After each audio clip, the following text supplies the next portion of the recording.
Hello and welcome back to Raise Gaming and a build discussion video. What is the best build for every class right now at the start of Season 3's endgame? Well, a ton of testing and learning is going on right now, and also surprising buffs and changes to the numbers as we know them. But knowing where things stand and why is interesting and may be very useful to you and your class. So here's our best understanding of every class's best build right now. And we'll kick things off with my main class, Necromancer, which has a very clear top build pick right now, a bone build. That's because it's either Bone Spear or Bone Spear with Bone Spirit. The new Bone Spirit build is awesome and I've been testing a lot over the last few days. It allows for this incredible burst, which is much better in AoE and also offers much better essence generation than ever before. You can be popping Bone Spirits twice in like 3 seconds, and then after a brief recovery, just do it again. It's pretty much one-shotting every mob pack you go through, so it's great for speed clearing. Let's explain why briefly. With the changes to Bone Spirit, we can now rely on 2 aspects.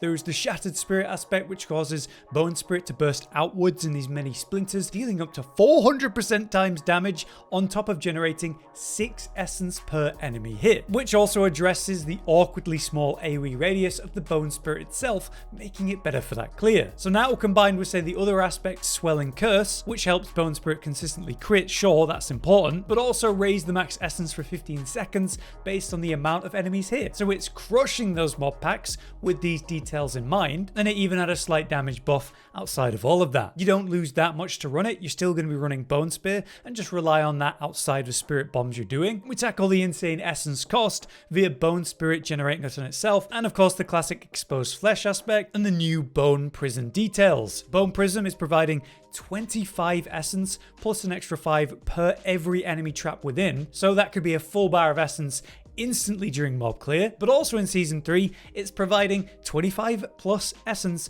every time you place the wall, right? But also when it ends, it gives you another 25. Even when it's landing on nothing, it's a minimum of 50 essence per use that can be scaled up by, say, resource generation affixes on your gear. And with Bone Spirit being on such a short cooldown, which will reduce even more through the build, it's really impactful on essence gen. All of that is great, but it's not enough to make this relevant to the current endgame. As I saw in the comments of my video about this build and concept, people were surprisingly unimpressed by the ability to absolutely dumpster mob packs instantly. It's really satisfying, it's fantastic for leveling XP or farming out glyph XP obviously, but the burst is not high enough for the true boss health you're going to be dealing with in the form of Duriel, Malthus, and of course Uber Lilith. The best build in that case is just classic old Bone Spear, relying on Corpse Explosion to enhance that consistent DPS. While Barbarians and the like are absolutely crushing bosses in one hammer or one combo, Bone Spirit remains nowhere near as much damage in the same kind of burst idea. You're getting like one big hit of, say, 10 million damage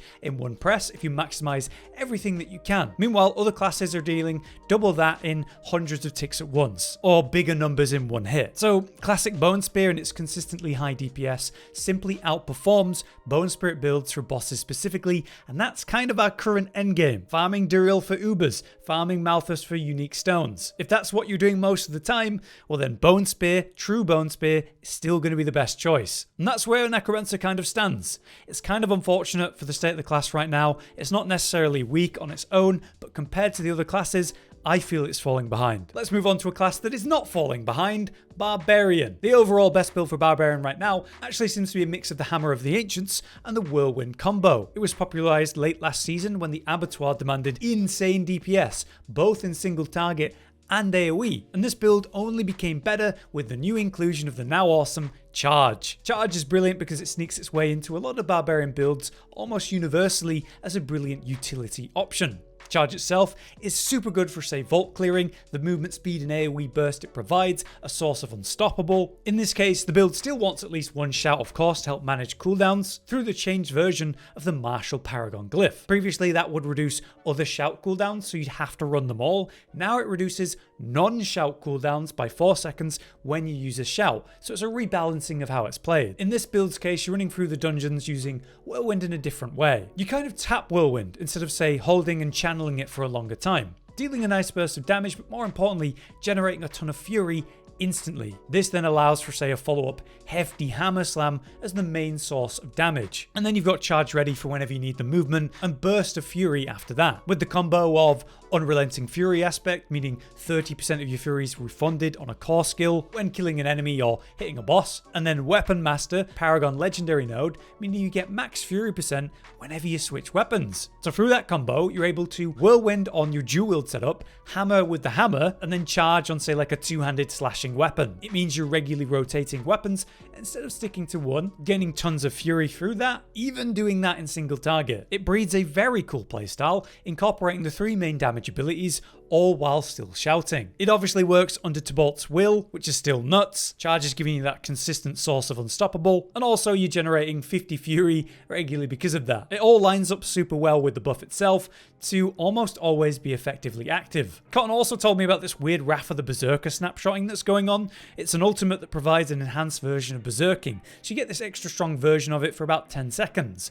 But if you reapply a regular berserking while that ultra version's active, it keeps the enhanced version alive for longer, so you can maintain that stronger version for maybe longer than you meant to. All of that is to say that Barbarian is pretty much dominating Season 3, just as predicted. It was the king of Season 2, and it's hard to argue that it isn't doing great in Season 3. Next up, the other king of Season 2, just slightly behind that, was Sorcerers. Sorcerers have lost their all-important Ball Lightning madness. However, Sorcerers were still really strong in Season 2 outside of Ball Lightning. It's just Ball Lightning was so good that everyone was focused on that. And while there was a cool new introduction for the Comet build, Josh believes the current strongest build is the second strongest build of Season 2, that's Blizzard. This build results in a very tanky, ultra high single target DPS option, but it's still insane for mob clearing. Blizzard and Ice Spikes is just providing so much damage that you can breeze through anything in the game currently. You could be stacking up tons of blizzards on top of a target and watch, say, a boss's health bar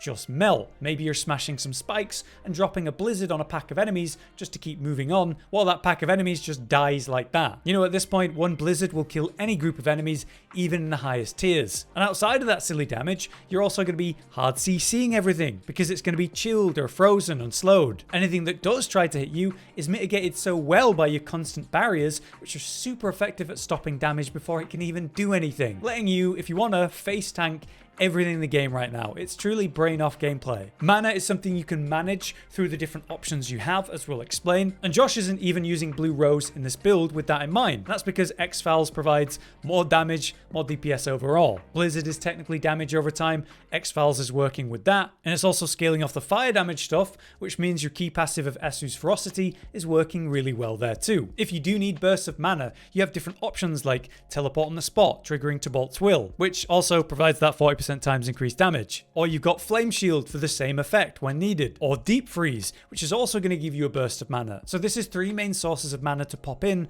whenever needed. If you're going super hard on a target like a boss fight where you need way more mana, you can use those 3 tricks to kind of keep on top of it and maintain the crazy DPS. But I mean, just running through dungeons is a joke, because you don't need to worry about any of it. You keep your shields up, you teleport forward to speed through, you drop blizzards and pop ice spikes on every main mob pack. Nothing is really going to be able to challenge you in this state. Easily, this is one of the fastest dungeon clearing builds in the game right now, if not the number one. So Sorcerer is also doing super well in Season 3, and this is the build to go hard with. Okay, so now we move on to Rogue, which had a bit of a concerning start to Season 3. This is because Twisting Blades was heavily nerfed. Blizzard obviously made this push for ranged Rogue in Season 3. They improved the various range uniques, and they're definitely trying to get Penetrating Shot to be the main pick most of all. Rogue still remains one of the most balanced classes for its main builds. There is a competitive showing for, yeah, Penetrating Shot, but still Twisting Blades is great, and there's Barrage and the Rapid Fire combo builds. It's very varied and fun, and I think Rogue's always had that to boast. Right now though, in terms of popularity,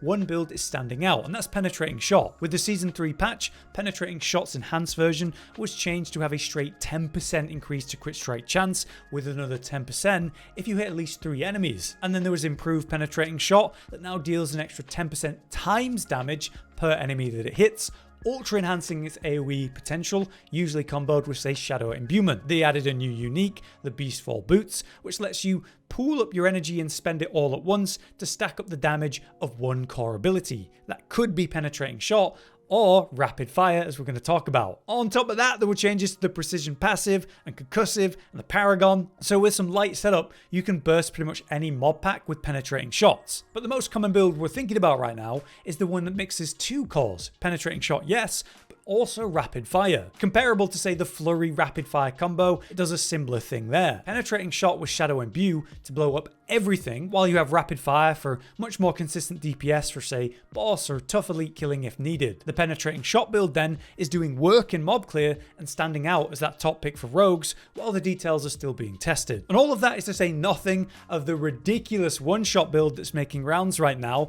There's this crazy clip by the YouTuber Mippy, I hope I pronounced that right, showcasing many ticks of, say, 20 million, bit under, bit over, from one rapid fire burst. That is instantly into the hundreds of millions of damage in just a moment. This reminded me of the combo point break kills of last season, and it's using, say, Banished Lord's Talisman to get overpower, Tibalt's Will obviously, those new Beastfall boots, and if you, say, stack up the damage even more with barrier benefits and Inner Calm, Standing Still, Godslayer's Crown, it gets silly. It does require prep though, obviously. You have to prepare Banished Lords, set up your trap and poison imbues, trigger Unstoppable, prep Puncture, so that you can dump max power into this one rapid fire. But it's very clearly capable of killing Duriel and also Malthus in one go, and that can be incredible for farming a boss. And outside of that, there's all this stuff to do with the Construct Companion killing bosses on its own, and loads of potential with poison builds specifically, and Rogue can lean into that. So there's a lot of new testing going on around that too, with the Thursday patch that's just happening, improving those damage types. So it's an interesting time for Rogue's potential, but lots of testing is ongoing. But that now brings us to the last class to talk about, Druid. As I just said for Rogue, with the Construct Companion providing lots of potential for poison builds, that also applies to Druids, maybe say Poison Shred or whatever. This being buffed in the Thursday patch, it's very up in the air right now. However, there's two picks. The classic pick of Werewolf Tornado remained dominant for leveling and is still very good in the true endgame. It's still a top pick for Druid. But much more interesting than that is the emerging Lightning Storm build that's going around. There's a few reasons this is so relevant right now, and one obvious reason is the new gloves, the unique that causes Lightning Storm to gain an extra strike every time it grows, but also the storm crit hits will cause a double strike, dealing increased damage on top. So lots of potential there. With crit being so important to a build like that, it's also a big deal that they finally improved Avian Wrath, the spirit boon. It actually provides a multiplier rather than an additive, so it's now giving 30% times crit strike damage. Again, major deal for a build around this. Previously, this build was all about mob clear, which is where it would shine really well, but in Season 3, it's got much more relevant potential in single target DPS. This is because when you hold down the storm, you have a limited amount of strikes that can happen, but if you hold it down for, say, a minimal amount of time and then sort of on off the effect, kind of tapping it, there isn't the same limit, resulting in way more strikes and also much more controlled target area DPS for something like a boss. Combine that with the new gloves that might cause double strikes that are dealing more damage, and it gets pretty silly. Also, compared to before, the builds being ran are a much more tanky version to help accommodate for the final rooms in vaults where you almost get stat checked. They're very awkward in their design. You either choose, am I taking elite damage or am I taking the trap damage in there? So you need some survivability, but right now it just seems a very popular build and a nice change of pace for Druid. I'm also expecting emerging details to come around, say, poison versions of different Druid builds with the Construct buff, whether that's Shred or just other versions of poison. We're going to have to see, but it also seems like an interesting time for build testing with Druids. But there you have it. That's my current best knowledge based on the research and testing and lots of conversation I've had about each class. The story is still changing though, especially with those sudden patches and the different buffs. If it does change everything massively, we might be back again to talk about it more. For now though, I hope this was interesting or useful. And until next time, I've been Hollow, you've been you, thanks for watching. Josh, Cotton, and Hollow with the videos, dropping the humor like a hammer on your tippy toes, bringing entertainment on a daily arrangement to take our insanity and turn it into entertainment. Yes, I said entertainment twice, to reiterate that it is nice to look into your faces on a mostly daily basis when you let us in your homes to make the whole world a stage. Goodbye.